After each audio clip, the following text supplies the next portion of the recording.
Jake Sisk is a real estate investor and co-founder of Oasis K Capital, where he invests in multifamily and RV assets across Texas and North Carolina. He is the general partner and personally owns around $10 million in real estate. He started in real estate at a very young age.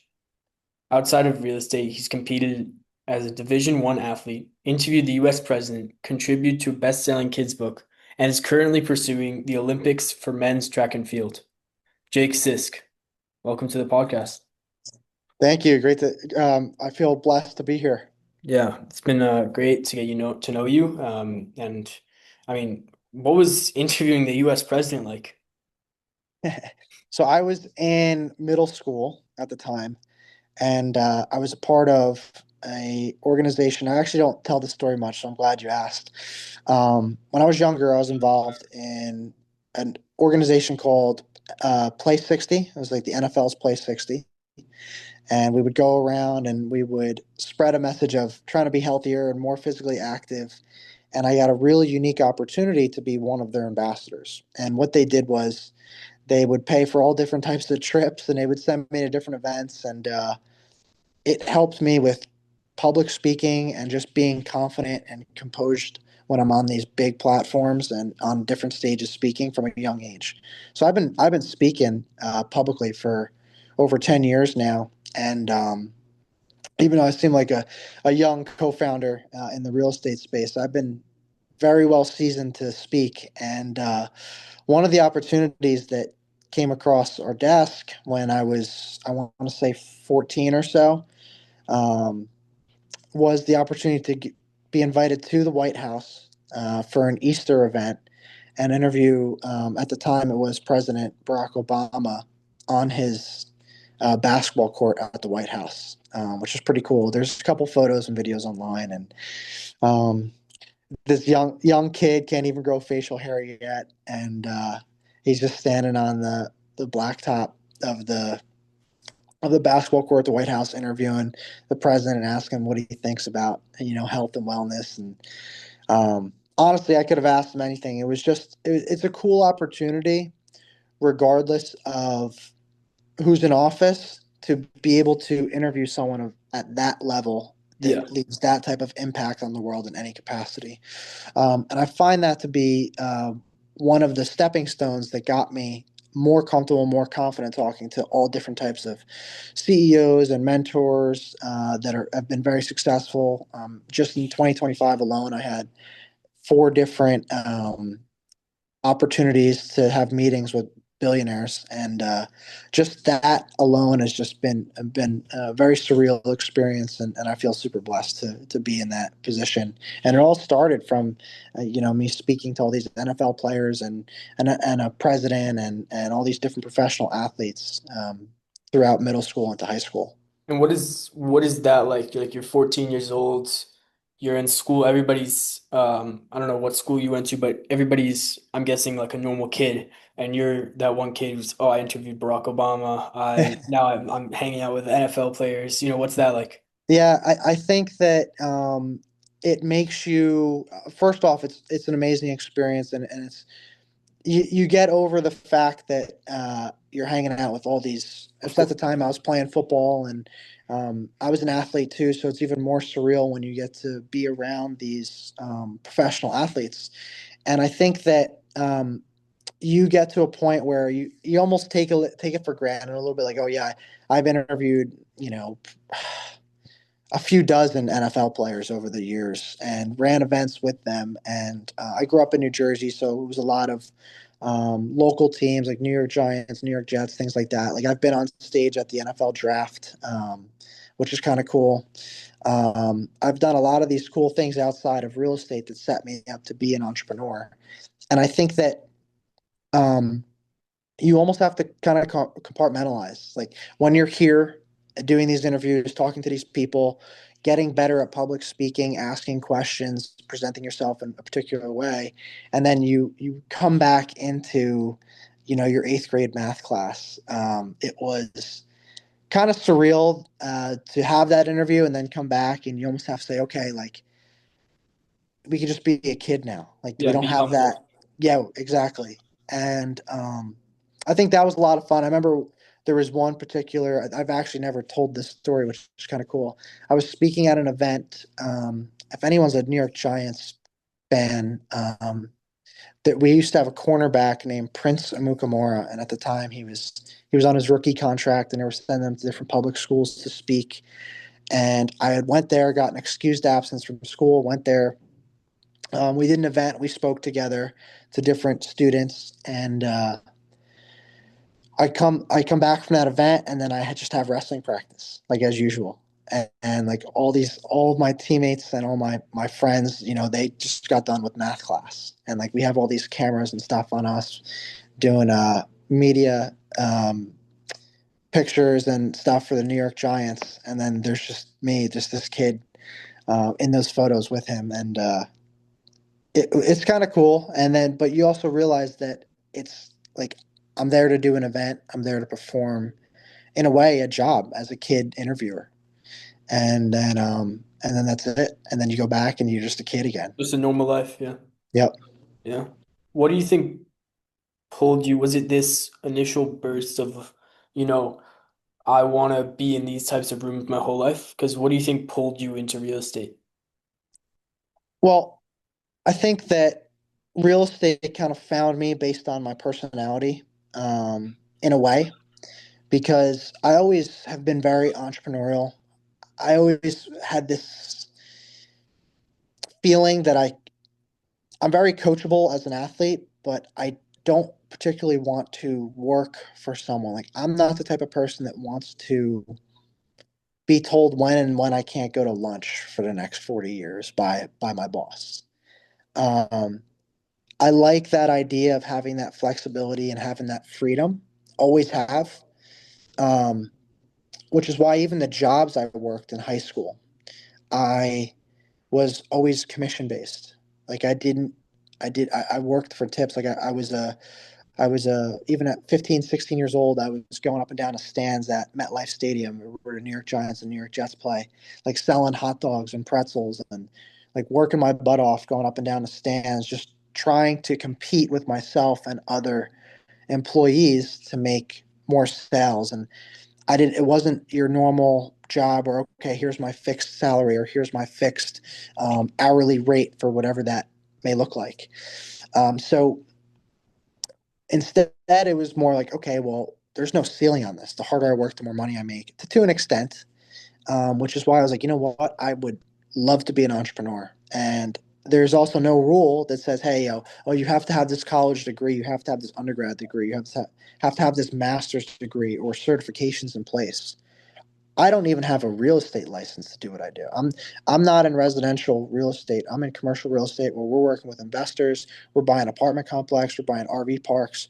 We're underwriting all these deals all day long. And I'm like, this is a dream. Like I get to make my schedule, and I want to make my schedule not so I can procrastinate and be lazy or whatever that looks like to be an entrepreneur, quote unquote, but it's more like, okay, now I can work really hard and just stack these wins Yeah. and not look at it from a materialistic perspective and just say, hey, how good can I get at being an entrepreneur in this industry with knowing my personality.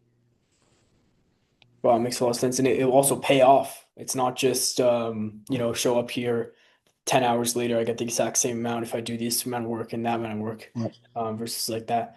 What would you say that a normal week looks like for you right now?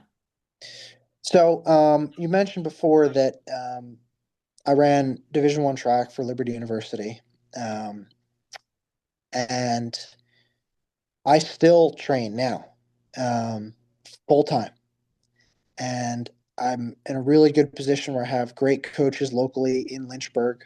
With the University of Lynchburg, they have a good middle distance coach that is coaching me, and so I have my normal practice schedule as if I was still at Liberty University or my previous school at New Jersey City University. Um, and I wake up. I try to get up somewhere between 5 or 6 a.m. The reason I say between 5 or 6 is because no matter what happens, I get 9 hours of sleep. I'll stop the workday. I'll I'll sleep in later. That is a non-negotiable for me, and it's a big thing that I think is underrated. even if you're not an athlete, you need to be getting at least 7 or 8 hours of sleep. Yeah. And that's the first thing that people cut out. But in my opinion, that's The that's most what important. that's what plugs that's like plugging in your phone overnight on a charger. That's what's going to give you a full battery the next day. Yeah. And if you're only plugging in your phone for a couple of hours throughout the day or a couple hours at night, that phone's not going to be fully charged in the morning. So my mornings, I'll get up early. I like to, you know, have some peace and quiet. I get protein in, like I'm doing my morning workouts, and then when I'm done with that, I'm locked in with work the rest of the day. And every day is a little bit different. For example, we're closing on a property, our first property of 2026. It's a deal right outside of Houston. Um, so every day we've been chipping away at that closing. We have 10 days before closing, so they need to see our schedule of real estate on our bios, or we need to have our insurance quotes put together. We need to have the utilities ready to be transferred over because we're buying this apartment complex, and then we're responsible for operating it in 10 days. So every day is a little bit different. Our tasks. I like to go through my workday somewhere between 9 or 10 a.m. and I work pretty much until 4, 5, 6 p.m., depending on what my evenings look like, whether I have a personal obligation or if I'm doing a task that maybe takes a little bit longer, a little bit shorter. And I try to work Monday through Saturday, and I take one day off, no matter what's going on. I Wow. try I try to make it on Sundays too. I like to be more present with friends and family. I don't run on those days. I'm a Christian, so I like to also take that rest day into account. I honestly think it really helps. Even if you're not like, don't work 7 days a week. Trust me, it'll force you to be more productive in 5 or 6. Um, Especially if you want to be an entrepreneur or want to learn a new skill and really go all in on whatever that is for our viewers and our listeners here. Just know that you can do more with less if you're more intentional with your time. And so that's pretty much my day, Monday through Saturday, is I'm running, and then I'm eating really clean, getting the right amount of sleep. I work all day. And then, I'm in bed by 8, 9, 10 o'clock at the latest. Wow. And I do it again the next day. And then Sunday is a total recovery day for me. Wow, that sounds good.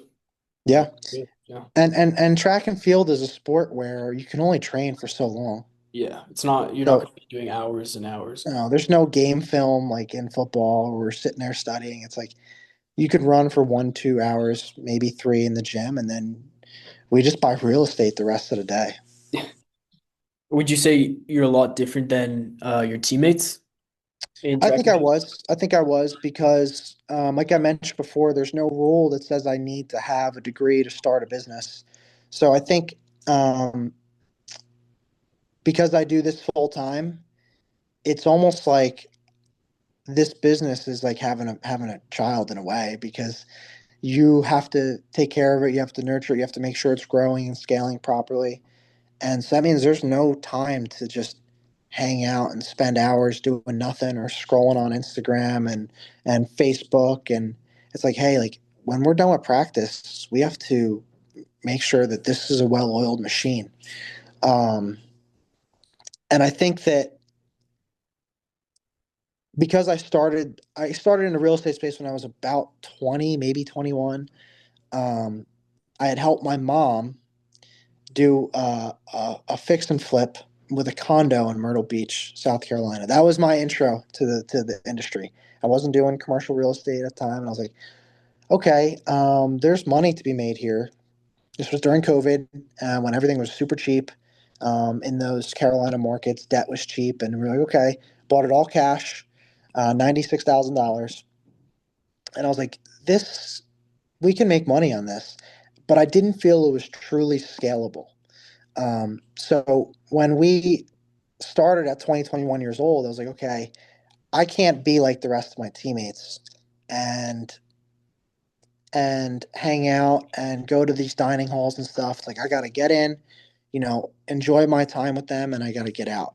because I also want to continue to grow this business. Not just my track and field career. Or early on, I wrestled in college too, when I was an undergrad student. But um, I just felt a little bit of a disconnect because it forced me to grow up quicker. So just as if you were to get married and have kids, like it forces you to grow up.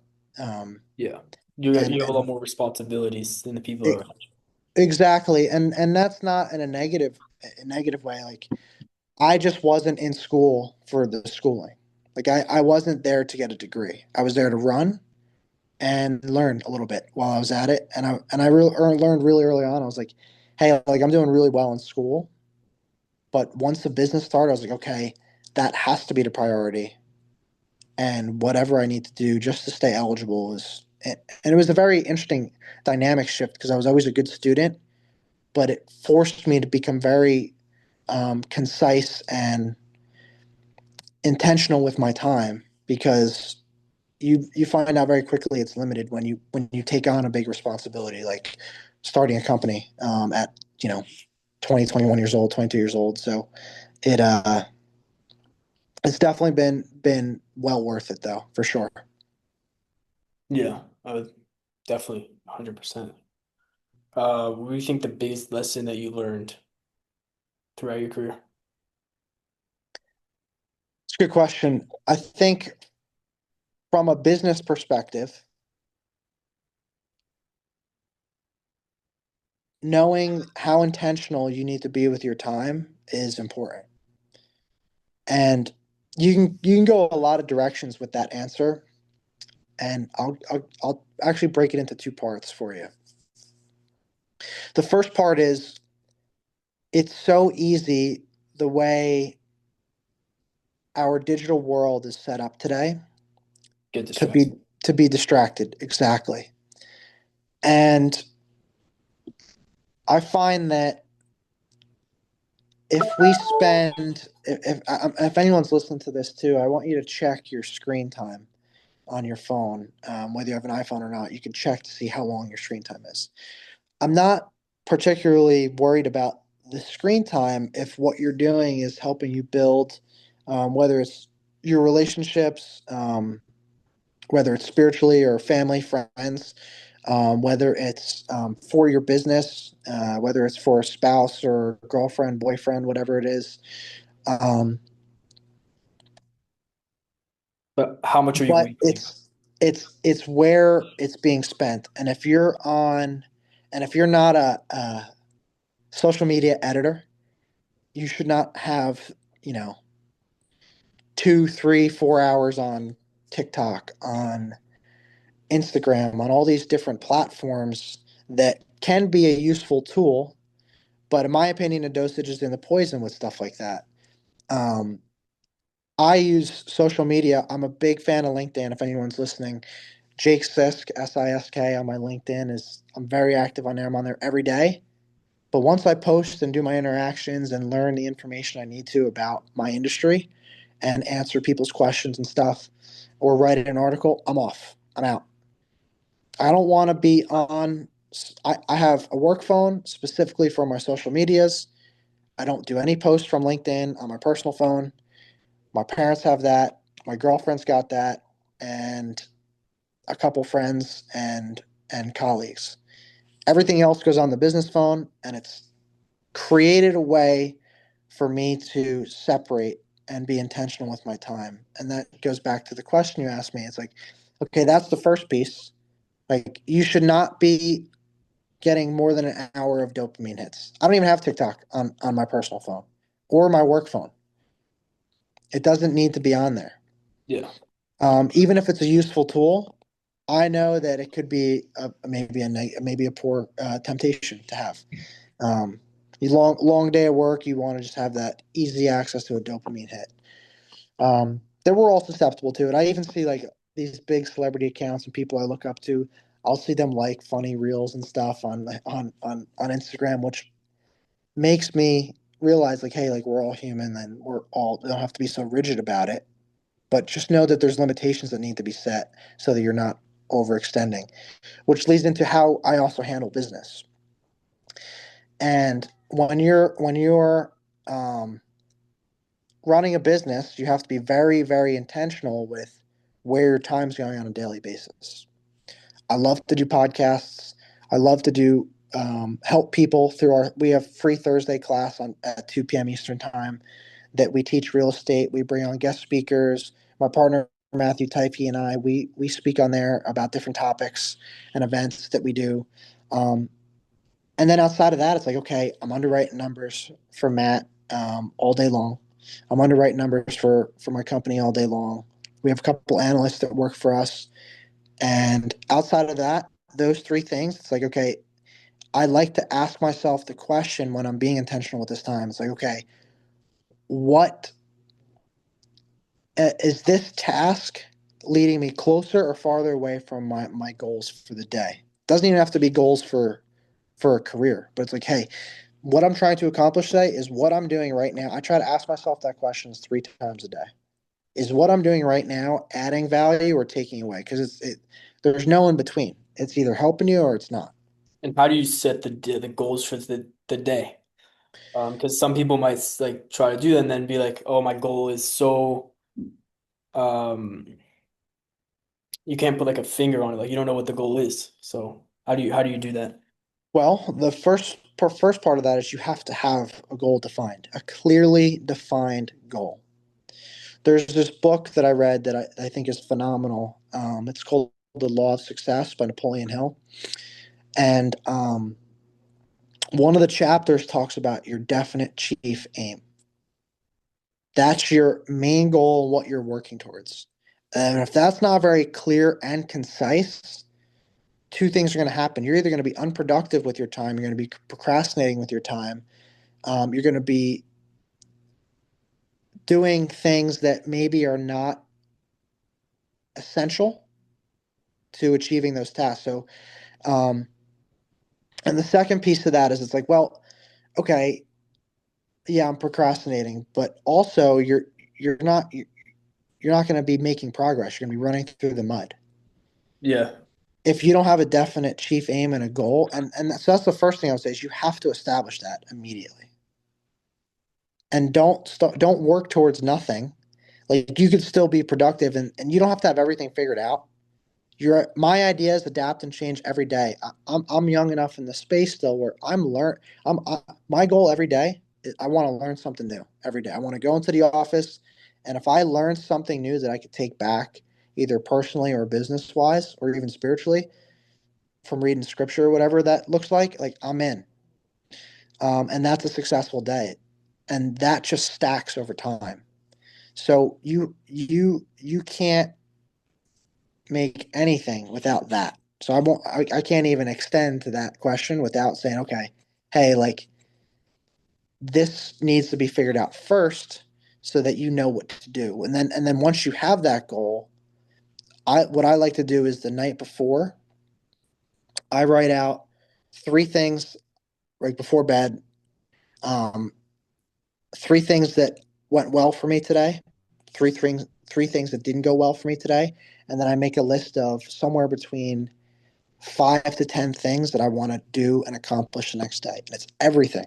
It's not just big goals because you're not going to have big goals accomplished every day, but it's something simple as I want to be in bed by 8 p.m. I want to be in bed by 9 p.m.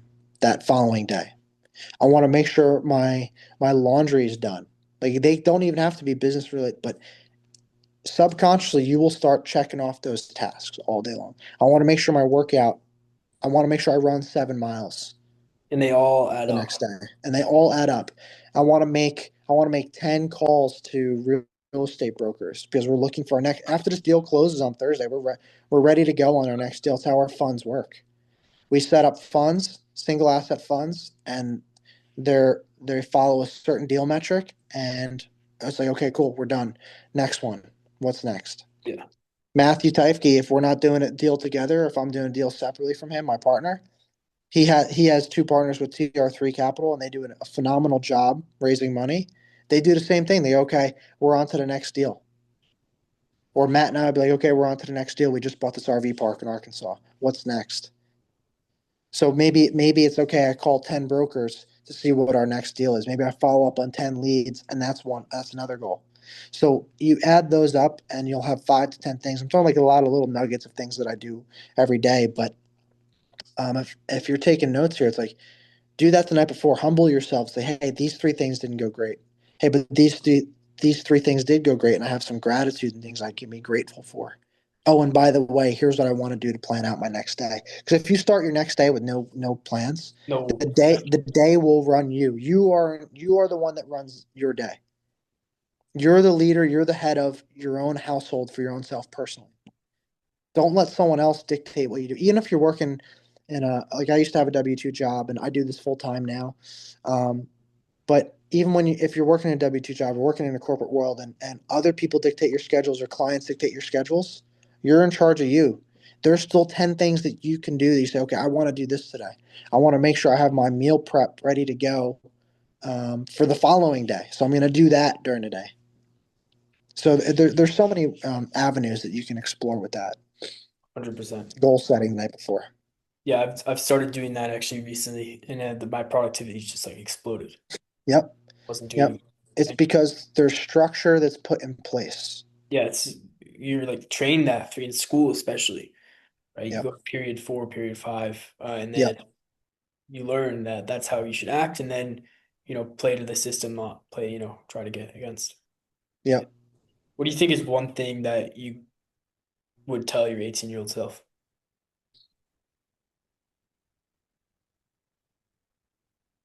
The the what I would tell my 18-year-old self is the things that you think are extremely important, and I've been told this, and I didn't believe it when I was 18, but it's true. And the things that you think are most important at 18 are probably not that important. And to expand on that, your decisions do compound. And the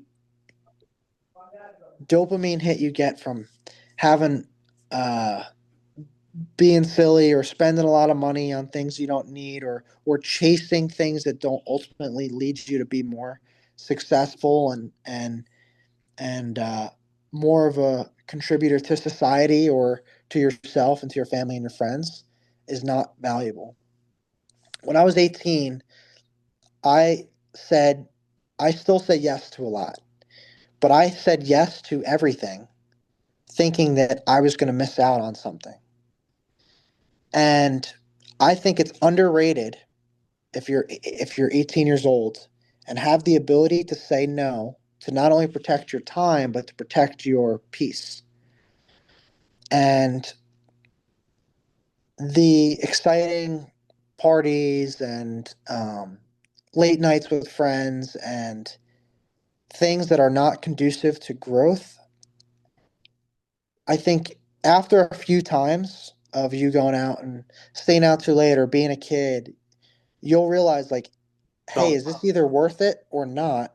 And usually it's not. And I was never a bad kid or did anything where I would get myself in trouble. But in hindsight, if I started my business at 18 instead of 2021, um, I would be even further along because it just stacks and compounds over time. So just always know that if you're, or if maybe someone listening has kids, just encourage them to be like, hey, like you're never going to miss out on a night of good eating, good sleep, and good recovery to be ready for the next day.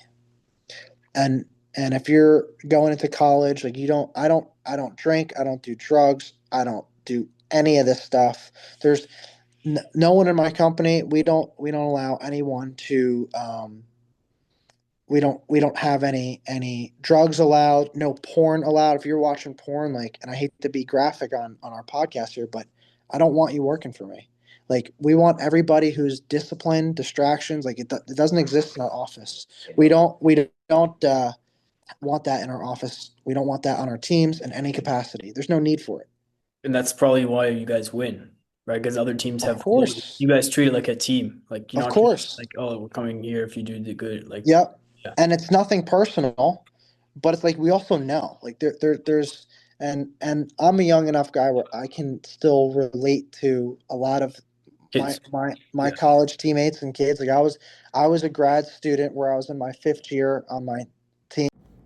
Right now it is the next day, and I'm editing the podcast, and I noticed that there's a break in the footage. It's because uh, part of the footage wasn't downloaded correctly after the call. So basically, he just finished that point, and then I asked him the same question: "What is the best piece of advice?" And that's what you'll hear right now. What's the best piece of advice you've ever received? Yeah, so answered a little bit from like a business perspective, but I'll give you more of a personal answer here. And for me, is who you're surrounding yourself with is incredibly important. I mentioned before that who we want our employees to be like and what we want them to act like and hold themselves accountable for just as people um, is very important to us. And I'm talking to a lot of the young men out here, but because that's my perspective, but the young women, or if you guys have kids, any viewers that are listening to this too, um, the right partner, the right spouse, and the right business partner and internal people you have around you will enhance what you can do in a business and personally and from the relationship perspective. They shouldn't take away from it. And if you're with someone or searching for someone that doesn't add and bring that type of value and energy into your environment, it's not worth it, man. Like it truly. And that's a great piece of advice that I carry to this with me to this day. Is like I don't want a girlfriend, a wife, or a spouse that's going to be pulling away energy from me after I'm trying to be creative at work or work really hard to be a professional athlete on the track. Um, and I should be able to build with a business partner and bounce ideas off each other and fill gaps um, with our partners. Not just lean into, oh, we both have these strengths. Like your partner can also fill the gaps and weaknesses that you have. And I find that to be a really valuable thing to look for from a personal perspective as well as in a business partner. So find people that fit your life scenario. Five people who you want to be most like, I think, is a very popular term that we Okay, more hear. than You five want to people be, you'd spend. yep. And it's so true. But Hello? even more importantly, people let their guard down for that when they're picking a business partner to go into Yeah, business with, or picking a spouse because you're letting your flesh make that decision. yeah. And it's like let's Yeah. actually build a relationship and be friends with a business partner, be friends with a spouse first, and allow that relationship to develop and grow and blossom and just become a super fruitful and blessed relationship.